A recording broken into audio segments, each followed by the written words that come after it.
Tagal tayong walang vlog at eto pa lang, ngayon pa lang. At update ko lang kayo dito sa aming 60 square meter na bahay na i-extend namin yung kusina. So ngayon, bibigyan ko kayo ng idea. Kapag kayo magpapagawa ng kusina, ito po kasi ay 4 by 4. Yan, which is 16 square meter na kusina. Okay, ngayon, i-share ko sa inyo kung magkano yung aking magagasta rito. Ito muna yung part 1. Okay? So ngayon hindi ko na i-vlog to kasi nga medyo late na rin. Ito pa lang, update ko na lang kayo. Meron pa tong part 2. Dun po sa may part 2 i-reveal natin kung nakamagkano tayo dito kasi nga ang programa natin dito ay budget meal. So ito pong tiles na to ay nabili lang namin ng 130 pesos kasi nag-sale. At ito rin, ay 130 pesos lang din. Pati itong kulay black na to, na matte. Yan. At yung pinakalababo namin ay, ito yung presyo niya. Sa handyman namin nabili, 3,600. Stainless, makapal siya. At kung ano po kayo, pipili kayo ng ganito, dapat yung malalim para hindi tumatalsik. Okay, at mas marami ka pang mailalagay. So, ayan, ito po yung pinaka-design namin. Hindi na ako naglagay ng parang ano dito, stainless dito sa kanto.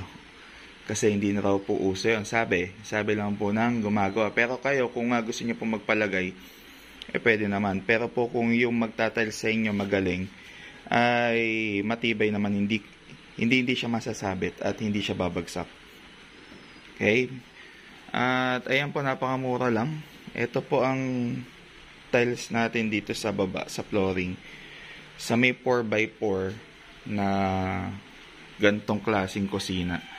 Inabot lang siya ng 45 pieces. Kung hindi ako nagkakamali, 40 to 45 pieces na 60 by 60. Yun po yung nailagay dito, kasama na po yung mga saroho.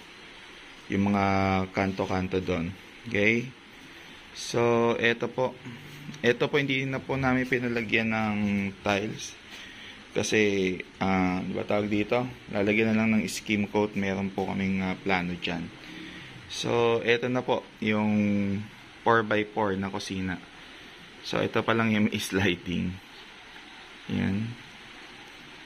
At ito pa, wala pang mga skim coat, pero ayan, lalagyan na natin. Ayun o, meron pang tagas yung bubong. Dami pa natin ayusin.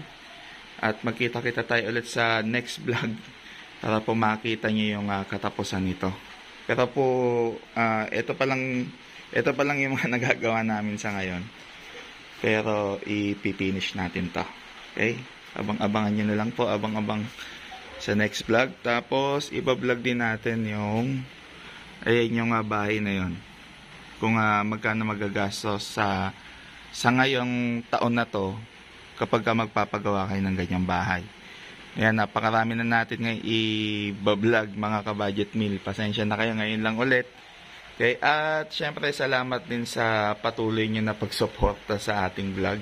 Kahit na matagal na walang upload at matagal nang napahinga tong ating YouTube, ay alam ko andyan pa rin kayo na mga sumusuporta talaga sa ating vlog. Salamat po muli. At magkita-kita tayo sa next vlog.